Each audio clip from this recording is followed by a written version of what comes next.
Hello and welcome to the Brutal Iron Gym podcast, where our goal is to cut through the BS and deliver the brutal truth about clients. Oh, dang on it, I messed it up. Hold on, let's start this over again. So, hello and welcome to the Brutal Iron Gym podcast, where our goal is to cut through the BS and deliver the brutal truth about topics related to health and happiness. And in today's title is the word clients, which is, I kind of got ahead of myself. So, this is probably where people should edit and delete things and redo them, but hey, this is real life. So this is a trainer education podcast, and the title is Ghostwriting for Nutrition Clients. So recently I had a trainer call in and do a consultation with me, and we do consultations on a regular basis, and it's pretty much anything a trainer or an individual would want. So sometimes I'll have individuals call and we'll do like a Skype, FaceTime, whatever kind of thing, or just kind of do a talk over the phone. And we'll just talk about their nutrition or their training or their goals or some kind of special condition or a special, anything, scenario or case that they're having. And sometimes people will do that instead of programming because of various reasons. They either have programming they want to add to, so they're working with another trainer and they just want to kind of have some stuff on top of that, and or they kind of like a lot of trainers, for example, they like kind of working within their own framework of programming, but they like for ideas and things to kind of add in and kind of put into the mix. So recently a trainer called and we discussed nutrition, like on how to run like online nutrition clients, and it brought to mind that I have mentioned in our trainer education podcast before that we do ghostwriting, and most often I've mentioned it as programming for like training.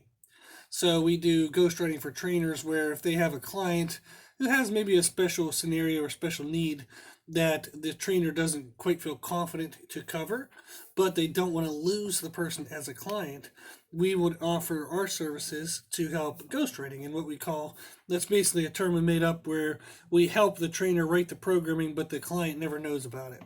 So we basically just educate the trainer on the concept of whatever's trying to be taught. We provide educational resources. We provide templates for programming with a person with that goal and scenario, and then individual specific examples of exercises that are best for that client. So then the trainer has like a kind of a more specialty knowledge on that client specifically, and then they can feel more confident and handle that client and kind of develop it over time. So we also do the same for nutrition, and I didn't mention that in kind of the last podcast we made. So I thought it'd be kind of fun to just talk about some nutritional concepts related to ghost writing and just like programming for people in general, and whether they're in person or online, that distinction is going to make much of a difference. So the first thing I kind of wanted to go through was just kind of discuss some of the things that we had discussed in that trainer consultation. So one of the questions they asked was, what kind of information do we provide when it comes to nutritional kind of counseling? And typically we provide something that has like a meal plan that is going to be as precise as we can kind of make it, in the sense that it's not like laborsome and long. We usually try to keep them to 1 or 2 pages of information, actually, to where it's relatively simple to digest and comprehend and get started with. And then the person learns through feedback every week how to make modifications in like the gray areas of life. So when things can't be black and white, all the way right, all the way wrong, what do we do in those middle areas? And people will develop and learn that over time. So usually the first thing we send is going to be their nutrition plan, which will have like meal times for the day, and then also different daily structures depending on whether they have a training day, a non-training day, whether they're like some people with different goals. Like if you get into an aesthetic client where they're going to compete on stage for like bikini, fitness figure, wellness, men's physique, classic physique, bodybuilding, everything there is. So there's like 400 categories now. But with them, we'll even have a distinction between more aggressive training days versus lesser aggressive training days. Also, we can control their caloric leftover, if that makes sense. So you have caloric intake, but you also have caloric expenditure. So we're kind of trying to control the caloric difference. So we know that people have to be in a deficit to lose body fat, but they don't have to necessarily eat less than their maintenance. If they eat their maintenance and do a very aggressive workout, the calories burned from that workout creates the deficit itself. So you can actually create caloric cycling through training intensities rather than having to do it through nutritional intensities. And one of the major benefits of that is it allows the person to have a more consistent way of eating from day to day, which makes it easier for them to maintain. So easier for grocery shopping, easier for food prep. They're not having to prep 4 million different foods all the time. So in different days and different scenarios. So sometimes we'll often use their kind of expenditure to create the caloric cycling that we need to prevent the metabolism from downregulating. So that's typically what the first part of the plan does. Is it says, hey, on these days eat at around these times and eat these types of food. Some meals are going to be protein and carbs, some meals are going to be protein and fats. So carbohydrates tend to be better used when the person's up and active, the busiest part of their day, whereas fats tend to be better used on an inactive part of the day, where they're kind of sitting on their butt not doing much. So that's going to be the first part. The second part, we usually typically are going to say, okay, if we're telling you have protein, what counts as protein? How much and what sources? Same thing for carbs and fats. And we'll actually give the actual serving sizes and actual foods. And especially if somebody has a medical condition or a certain specialty condition, such as like PCOS, which I've helped people compete with that before. And that's going to be very kind of like you have some specialty foods or things you want to kind of be careful of. Especially like an easy one would be somebody like lactose intolerance. You're not going to include dairy on their nutrition plan. So we'll have kind of the right foods for them, the right amounts. And we'll do that for fat, protein, and carbs. Then the last part of the program, we discuss things like, what type of liquids and how much liquids they should have, how to do food prepping, what to do for kind of like cheat meals, or we'll call them metabolic boost meals, depending on kind of the person's history and emotional attachment with food. Sometimes if you call it a cheat meal, people will lose their minds and go eat everything under the sun. So we'll just call it a booster meal or some kind of made up term that just lets them know that they're having more calories than normal at that time.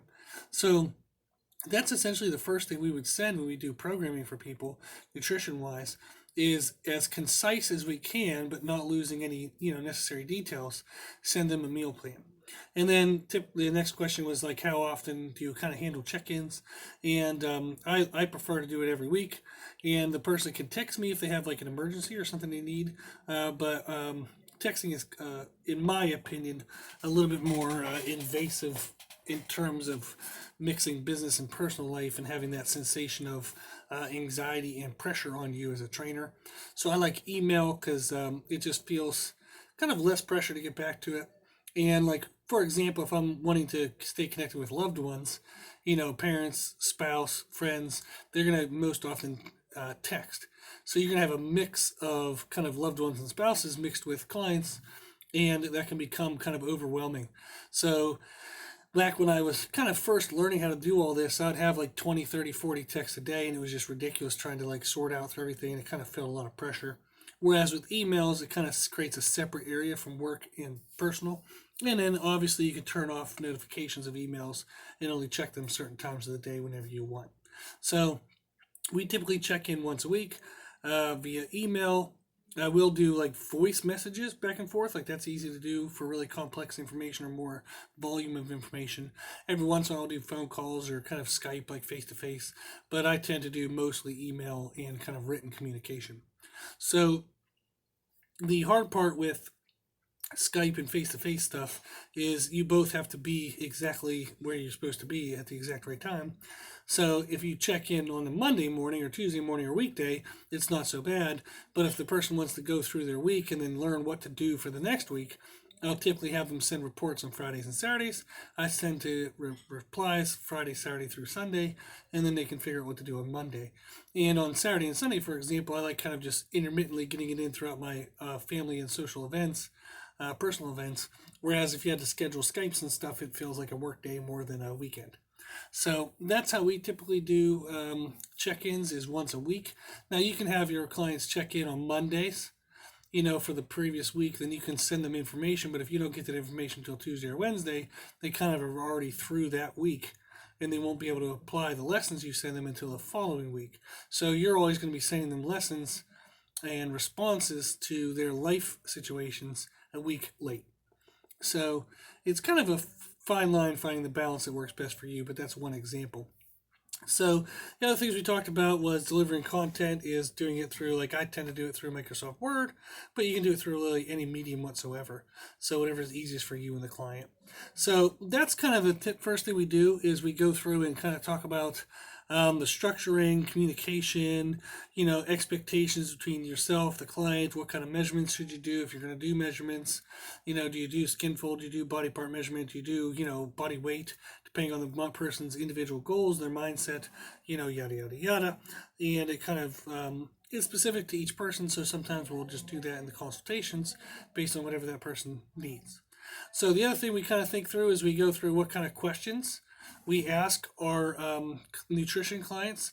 So the first thing we typically like to ask is getting to know you questions. So what got them started in fitness?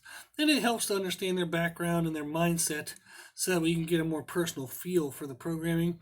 You ask what drives and motivates you, and that can actually help you with kind of understanding how to get best adherence to the program.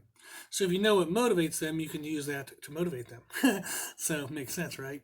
So then goals, we typically talk about short-term goals, less than 1 year, and long-term goals greater than 1 year. So the short-term kind of ends up being most likely the goal of the current program that you're writing, whereas long-term goals, you can use those as like soft motivators for when the person's having up or downs in adherence. So training, we typically do want to know if the person trains and what type of training they do, even if you're only doing nutrition for the person.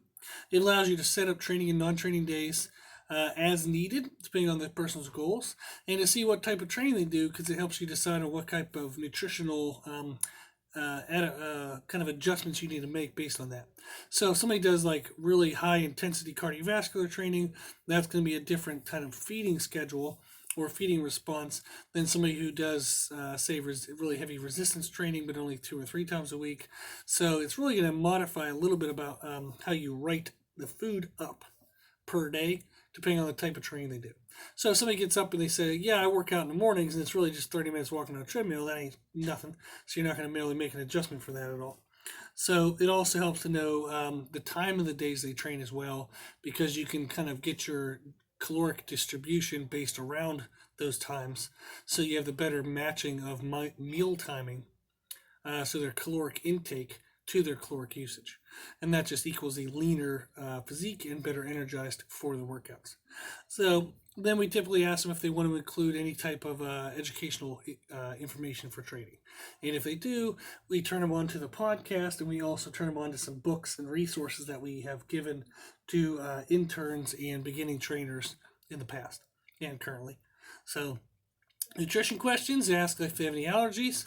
It should absolutely be addressed in the program, so don't include food that the person can't have in the program that you write. It's kind of just very impersonal, and there's no point in including it if they're not going to have it. Then ask them if they have any kind of dietary or special conditions, so such as PCOS, like whether they're vegan or not, whether they're diabetic. And again, it should be addressed in the program. And again, make sure that if they're not supposed to have foods, don't have those foods listed. Then you can ask them what type of diets they've tried in the past, and it's helpful to get their opinion on what they think worked or didn't work, or what about the things in the past didn't work, so that way you don't repeat them. Or if you feel like maybe you do need to repeat an exact structure that they had used before, explain to them why it might be different this time. So that's helpful to know. And then you can ask them, even have asked people in the past, is what made them feel like the diets in the past were unsuccessful. And maybe they'll talk about food prep. Maybe they'll talk about the meal timing being so dang specific they couldn't make it work. And this allows you to work around those conditions and make sure that you're not just repeating the same things and they're going to be kind of on edge or expecting failure as soon as you guys start. So then you can ask them if they're familiar with nutrient tracking or measuring foods. It's going to be very helpful, because if they're not, you have to send them that information. You can ask what they typically do when they're kind of not paying attention to their food. Do they tend to overeat? Do they tend to undereat? What foods they tend to focus on? Just kind of learning more about their tendencies, so you can start to ask them those questions when things maybe start slowing down in progress. You can say, hey, I know in the past you've had trouble with this. Are we having trouble with that again? And then you can educate them and get them moving towards their goals better. So you can also ask, like, again, just typical day. Like, so we talked about the timing of their training, but you can also ask about the timing of their work. So sometimes people get up early and they don't go to work for 4 or 5 hours. So they're just kind of sitting around doing laptop work, computer work, or lazy work, and not lazy, but what I mean, like not physically active. So it helps to know, okay, where is the highest activity point of their day? That's where I should put the highest caloric intake. And then again, we ask them if they want educational aspects on nutrition. If they do, we send them the podcast. We send them videos, maybe old resources, books, and stuff like that we've used. So the last section we kind of ask about is adherence questions. So we ask on a scale of 1 to 10, how well do you follow through and no one is looking? This helps to see their level of motivation and strength of like willpower and discipline. So you might have somebody say like, I'm only like a 5 out of 10. If I don't have somebody watching after me, I have a hard time motivating myself. Or you can have somebody who says like, I'm a 9 out of 10. I usually do really well. I just like having somebody knowing I'm like, what I'm doing is right. So sometimes people want just check-ins, for information. Some people want check-ins for accountability, so it's helpful to know the difference. So it's also helpful to ask what way they would want you to be involved. So we actually have a question that states, how would you like me to be involved in helping you stay on track? Foot in the ass for transgressions, or supportive and understanding but continually reminding of goals. So some people say that they need somebody to be tough on them. Some people say that I'm tough enough, I need someone to be nice. So it's helpful to know in that tough love balance that we've talked about, where as a trainer do you need to find your balance? If they're already so tough on themselves and you're tough as well, you're just going to fry them out and overpressure them. Okay, if you're too nicey nice and they're nicey nice and they never push themselves, then no one's ever going to be successful because you don't have anybody kind of driving and pushing things. So you can also ask, do you want to include any kind of extra things for adherence other than just the training and nutrition? For example, fluid intake, it can be sleep, it can be kind of recovery methods, life management, stuff like that. And it just helps, again, with greater degrees of success because you're monitoring more things that lead towards the success. Okay. The last thing we typically ask is kind of miscellaneous. Ask them if they want to add any detail or information, and that just kind of helps you just check and see if there's anything they would like. So added, or if you have any extra things or worries or concerns on their part.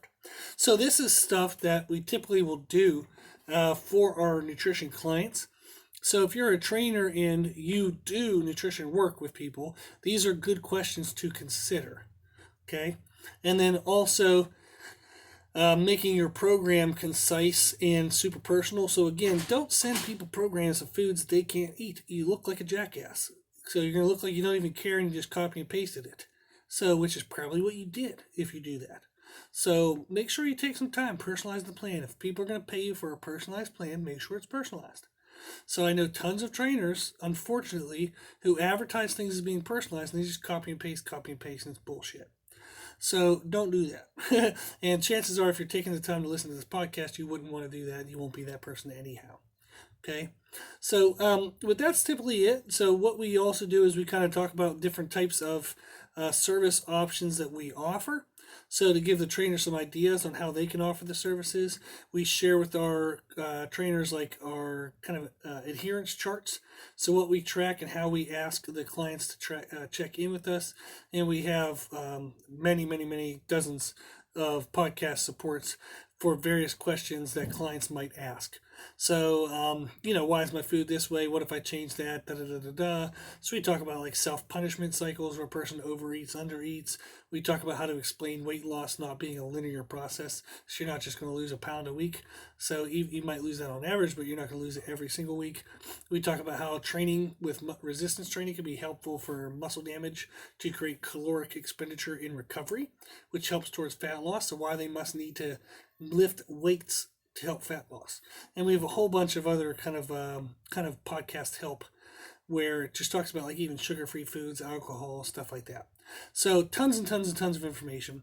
So if a trainer is stumped or working with a client and they don't quite know how to either approach a new client or their current client is kind of fizzled out installing, please reach out to us. So this is a little bit of a commercial for that service because it's something I can now send when a trainer asks about the service, what can they expect? Oh, to send this podcast.